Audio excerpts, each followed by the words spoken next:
মা তোর মুখের বাণী আমার কানে লাগে সুধার মতো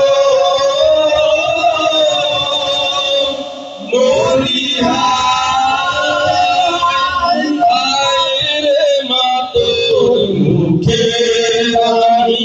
আমার কানে লাগে সুধার মতো মা তোর বারণ খানি মলিন হলে আমি